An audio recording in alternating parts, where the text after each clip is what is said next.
বন্দে পুরুষোত্তমম। পরম প্রেমময় শ্রী শ্রী ঠাকুর অনুকূলচন্দ্রের চরণে আমার শতকোটি প্রণাম। পরম পূজনীয়া বড়মার চরণে আমার শতকোটি প্রণাম।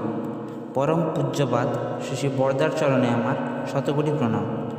বর্তমান আচার্যদেব শ্রী শ্রী দাদার চরণে আমার শতকোটি প্রণাম। সকল গুরুভাই ও ভক্তিমতী মায়েদের আনন্দিত জয়গুরু জানিয়ে আজকে আমি পরম প্রেমময় শ্রী শ্রী ঠাকুর অনুকূলচন্দ্রের শ্রীহস্ত লিখিত গ্রন্থ সত্যানুসরণ থেকে পাঠ করছি। দান করো, কিন্তু দিন হয়ে প্রত্যাশা না রেখে তোমার অন্তরে দয়ার দরজা খুলে যাক। দয়া করার হিসাবে দান অহংকারের পরিপোষক। যিনি কাতরভাবে তোমার দান গ্রহণ করেন, গুরুরূপে তিনি তোমার হৃদয়ে দায়ভারের উদ্বোধন করেন। অতএব কৃতজ্ঞ হও।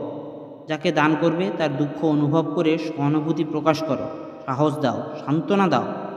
পরে যা সাধ্য যত্ন সহকারে দাও। প্রেমের অধিকারী হবে, দান সিদ্ধ হবে। দান করে প্রকাশ যত না করো ততই ভালো, অহংকার থেকে রক্ষা পাবে।